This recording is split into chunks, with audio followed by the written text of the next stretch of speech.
천막 당사 말씀하셨으니까 그 얘기로 바로 넘어가 보죠. 이 민주당이 광화문에 바로 앞이죠. 천막 당사 설치해서 윤 대통령 탄핵 심판 관련 공세 수위를 높이고 있는데 말씀하신 대로 어제 현판식을 진행했습니다. 한번 그 모습 보시죠. 를 수호하는 우리 더불어민주당의 현장 다른 분들은 박수로 호응해 주시기 바랍니다. 오늘 한덕수 국무총리에 대한 탄핵 심판 선고가 있었습니다.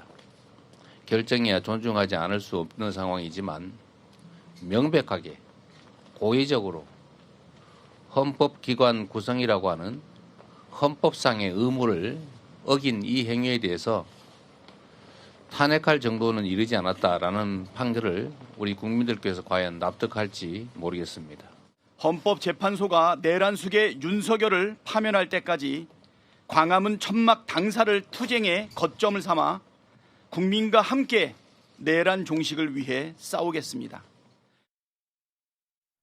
자, 임종 기자, 일단은 민주당이 천막 당사를 서울 도심에 친 게 12년 만이라고 해요? 네, 그렇습니다. 민주당은 이 천막 당사를 헌법 질서를 수호하는 전초 기지다 이렇게 규정을 하고 모든 지도부의 공개 회의를 천막 당사에서 진행을 하겠다고 밝혔습니다. 네. 윤석열 대통령에 대한 파면 결정이 나올 때까지 계속 천막 당사를 유지하겠다는 방침인데요. 말씀하신 것처럼 민주당 천막 당사는 새정치민주연합 시절이었죠. 지난 2013년 김한길 전 대표 시절에 국정원의 대선 개입 의혹 규명을 요구하면서 차렸었습니다. 그런데 흥미로운 점은 당시에는 국정원 대선 개입 특별수사팀을 이끌었던 윤석열 당시 팀장이 직무 배제되면서 이걸 비판하기 위해서 이게 방아쇠가 돼서 천막 당사를 차렸다는 건데요. 그러니까 당시에는 윤석열을 구하기 위해서 차렸던 천막 당사에서 지금은 윤석열 대통령에 대한 파면을 외치고 있는 상황입니다. 이 민주당의 천막 당사를 두고 국민의힘은 민주당이 탄핵이 기각이나 각하가 나오는 경우에 불복하려는 차원에서 천막 당사를 차린 것 아니냐라면서 그 자체가 헌재의 독립성과 자율성을 해치는 행위다 이렇게 비판하고 있습니다. 자, 강성필 대변인, 일단은 2013년, 12년 전과 달리 인물은 동일한 것 같아요. 대상 윤석열이라는 인물을 두고서 그때는 찬반으로 좀 지금은 상황이 좀 많이 바뀐 것 같네요. 근데 참 언론이 네이밍을 잘 뽑는 것 같습니다. 제가 당시에 대표 비서실에 있었기 때문에 제가 잘 아는데요. 예. 국정원 댓글 사건에 대해서 현재 대통령에 대해 의혹을 풀어라. 이거에 대해서 이제 요구하는 것이 주된 것이었고 저는 사실 그때 뭐 윤석열 뭐 팀장에 대해서 이렇게 복구시켜라. 저는 그거 잘 기억이 나지 않아요. 근데 뭐 그런 내용도 물론 있었겠죠. 그러면 13년 만에 왜 윤석열 대통령은 변했을까? 저는 거기에 대해서 참 아쉬움이 많이 남습니다. 그러니까 천막 당사라는 것은요. 대표가 거기에 온다는 것이고 대표가 있다는 것은 현역 의원들이 있다는 거고 현역 의원들이 있다는 것은 당원들, 더 나아가서 지지자들이 모인다는 겁니다. 그러면 우리가 왜 이렇게 총집결을 했을까? 국민들에게 호소하기 위함입니다. 지금 저희가 다수당이라서 마치 의회 권력을 가지고 있다고 하는데 의회 권력 가지고 있으면 뭐합니까? 저희가 법안을 통과시키면 뭐합니까? 다 거부권에 막혀가지고 다 되돌아오는 거 아니겠습니까? 야당은요 실제로 할 수 있는 거 없습니다.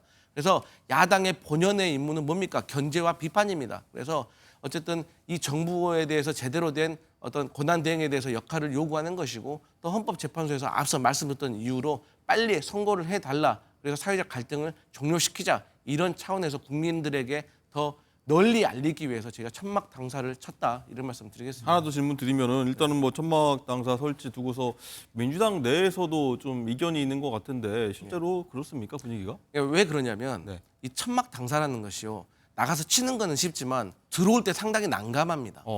그러니까 우리가 단식 그러잖아요. 최근에 민주당 의원들이 단식을 시작을 했는데 선거 결과가 빨리 나올 줄 알았어요. 그런데 선거 결과가 늦어지니까 계속 단식이 늘어지니까 병원 결국엔 실려가는 거 아니겠습니까? 그래서 나가는 데는 항상 들어올 것도 생각을 해야 되거든요. 그러니까 쉽게 결정을 못 하는 겁니다. 파면 될 때까지라고 했었는데 만약에 혹은 뭐 혹시 뭐 기각이나 각하 나면 어떻게 되는 겁니까?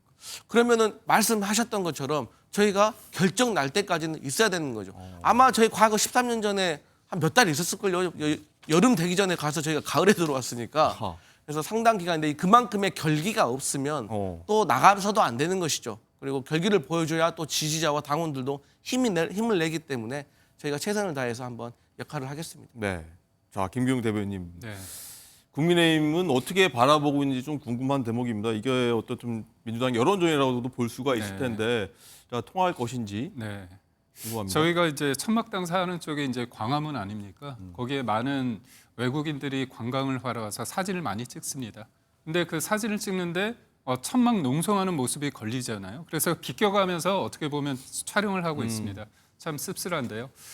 저는 뭐 노래 가사 말 중에서 이제 슬픈 예감은 틀린 적이 없다. 뭐 그런 내용이 있습니다. 네. 저는 이재명 대표가 며칠 전에 대통령의 기각에 대해서 막 언급을 하기 시작했어요. 왜냐하면 본인이 왜 여러 가지 채널이 없겠습니까? 자기가 뭐 좀 하다 보니까 다급한 거죠. 그리고 천막 당사 이게 역설적으로 저희가 볼 때 내일 이재명 대표가 항소심이 있습니다. 네. 근데 1심과 같은 제가 볼 땐 징역형이 나온다면 벌금 100만 원 이상이 그리고 대법원에서 확정 판결을 낸다면 피선거권 박탈 플러스 그다음에 선거 국가에서 준 보조금 434억 원을 토해내야 됩니다. 당사를 팔아야 되는 뭐 얘기도 있지 않습니까? 그렇다면 천막 당사를 가질 수밖에 없는 그럴 수밖에 없는 그런 일종의 예고편 어떤 그런 것들을 은연중에 내뱉은 게 아닌가 그런 얘기를 하는 그런 우스갯소리도 있습니다. 근데 저는 제1야당이 왜 가진 게 없습니까? 30번의 탄핵과 24번의 특검법이 있고요. 고발 조치는 너무나 많이 하지 않습니까? 손에 잡히는 건 마구 던지는 게 민주당인데 본인들은 가진 게 없다. 굉장히 약자다. 어떻게 보면 거리로 나서는 것은 약자들의 어떻게 보면 마지막 저항권입니다. 가질 거 다 가졌는데 왜 저렇게 하시는지 잘 모르겠고 네. 국민의 공감을 얻기는 굉장히 힘들겠다 생각됩니다. 이 천막 당사를 두고 지난주에 오세훈 서울시장이 이거 불법 설치기 때문에 철거하겠다 이렇게 예고한 부분이 있는데 실제로 윤정 기자 일단 오세훈 시장이 이거 철거하겠다라고 좀 강경하게 실제로 하겠다는 움직임 보이는 것 같아요. 네, 그렇습니다. 어제 서울시 간부회의가 있었는데요. 그런데 여기에서 이 공당이 시민 공용 장소에 불법 점유 시설물을 설치한다는 건 시민 누구라도 용인할 수 없을 것이다. 변상금 부과, 강제 철거 등 관용 없는 행정력을 집행하라 이렇게 지시를 했다고 합니다. 일단 여기에 대해서 이 민주당은 오 시장이 극우 지지층에게 눈도장이라도 받고 싶은 모양이다 라면서 그 시간에 토지거래 허가제 해제 같은 시정 헛발질이나 돌아보시라 이렇게 되받아쳤습니다. 자, 강성필 대변인께 먼저 네. 한번 여쭤봐야 될 것 같은데 이 철거하겠다고 하니까 일단 언제까지 이 천막을 당사 쓸지 고민이다라고 말씀을 한번 해보셨는데 네. 철거하겠다라고 하는 오 시장의 대응 어떻게 보십니까? 저는 오세훈 시장이 못할 거라고 생각하는데 한번 해보십시오. 어떤 역풍이 부는지. 그러니까 우리가 용산 대참사 이후로는 사실 행정 대집행을 상당히 신중하게 했습니다.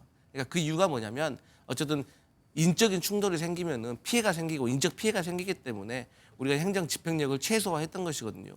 그래서 저도 과거에 지자체에서 근무했을 때 이런 상황들 너무나도 많습니다. 불법 현수막부터 해서 불법 점거 농성부터 해서 여러 가지가 있지만 여기에 대해서 계도와 협의를 통해서 우리가 설득을 해왔는데 그러한 절차도 없이 바로 내가 서울시장이니까 법대로 집행할래? 법을 지키는 거 좋습니다. 그러면 그러한 잣대를 권한대행에게도 조금 종용을 해주시라는 말씀 드리고 싶고 마지막으로 저는 그럼 오세훈 시장이 왜 이런 무리수를 들까? 최근에 대통령 출마를 하기 위해서 뭐 출판 기념회도 하시고 토론회도 참석을 하시면서 주가를 상당히 올렸다고 봅니다. 그런데 최근에 검찰의 압수수색으로 과거에 핸드폰 8개를 뺏겼다고 해요. 그리고 또 토지거래 허가제 때문에 지금 완전히 정책적인 실패로 수세에 몰려서 저는 이런 것을 조금 만회하기 위해서 지지층들에게 좀 호소하기 위해서 이런 행동을 하는 것이 아닌가 저는 그렇게 예상하고 있습니다. 네.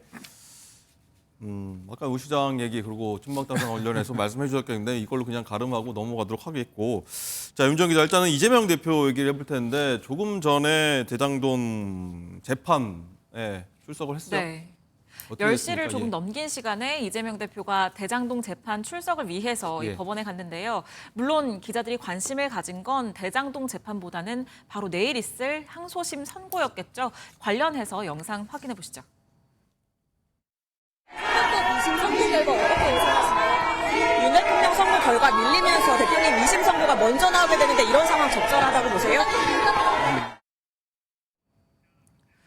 네, 보신 것처럼 모든 질문에 묵묵부답으로 입장을 하는 모습이었습니다. 2심 선고 결과를 어떻게 예상하는지, 그리고 윤석열 대통령에 대한 선고가 밀리면서 이재명 대표에 대한 선고가 더 먼저 나오게 됐는데 이런 상황이 적절했다고 보는지 등에 대해서 모두 답변을 하지 않았고요. 또 조금 전에 이 민주당이 백브리핑을 한 것에 따르면 네. 이 내일 항소심에 아무래도 이게 이재명 대표가 향후에 조기 대선이 치러지든 안 치러지든 대권 가도를 순조롭게 갈 수 있을지, 올라탈 수 있을지에 대해서 굉장히 중요한 날이지 않습니까? 네. 이 민주당 내일 항소심에 의원들이 갈지 아닐지에 대해서 아직 결정되지 않았다. 그리고 이게 당 차원에서 결정할 문제가 아닌 것 같다라는 입장을 대변인이 내놨습니다. 네, 내일 어떤 2심에 많은 관심 쏠릴 것 같은데 어쨌든 증인으로 출석하지 않아서 과태료를 좀 받은 부분도 있습니다. 네. 300만 원 받았다고 하죠. 자, 이와 관련해 뭐 이재명 대표가 언제 좀 입장을 밝힐 거라 보십니까? 저는 지금 이재명 대표가 뭐 정과 사범에 기본적으로 지금 8개 사건에 12개 혐의로 5개 재판을 받고 있습니다. 근데 좀 안타까운 건 뭐냐면 이분이 증인으로 채택이 됐어요. 그럼 그러니까 진실이 어디 있는지에 가서 본인이 얘기를 하면 됩니다. 근데 2번이나 무단으로 하지 않았습니다. 급기야 뭐라고 어떻게 됐냐면 과태료 300만 원을 부과를 받았어요. 근데 그럼에도 불구하고 불출석 사유서도 내지 않았습니다. 법 앞에 모든 사람들은 평등하다고 하지만 이재명 대표 입장에서는 법에 군림하고자 하는 생각도 있는 것 같습니다. 그리고 저는 광화문 얘기에서 잠깐만 말씀드리자면 광화문 불법이잖아요. 그거 불법인데 그거에 대해서 너무나 떳떳합니다. 대통령과 싸우겠다고, 그리고 헌재 재판에서 압박을 하기 위해서 이 정도 불법은 괜찮다? 이런 인식, 그렇다면 그런 권한은 누가 주는 겁니까? 그러니까 사실 저는 뭐냐면 본인들은 정의롭고 그 대상은 다 악마하면서 이 정의로운 싸움에 대해서 거학과 싸우는 데 있어서의 어떤 여러 가지 불법적인 것들은 중요치 않다. 그 과정은 우리가 다 해결하기 때문에 이거는 문제 없다. 이런 어떤 위선적이고 어떻게 보면 법위에 군림하고자 하는 어떤 인식 자체가 민주당에 좀 있지 않은가 생각합니다. 알겠습니다. 예, 강성필 대표님 짧게 한번 이재명 대표의 과태료 부분에서 사유가 있을까요? 네, 거기에 대해서는 사실 저는 그 법원의 판단에 따르는 것이 맞다고 생각하고요. 그럼에도 불구하고 사건 피고인들의 범행에 대해서 본인이 잘 알지 못하는데 여기에 대해서 본인이 추적하는 것에서 좀 회의적인 것 같습니다. 마지막으로 법에 군림하는 것 같다, 이재명 대표가 그러는데 정말로 법에 군림한다는 것은 이식 3억을 어머니와 함께 벌어놓고도 주식 전문가가 아니라고 해서 검찰이 불기소하는 것, 그런 것들을 가지고 우리가 법에 군림한다고 한다. 그냥 국민들이 판단할 것이다, 그렇게 생각합니다.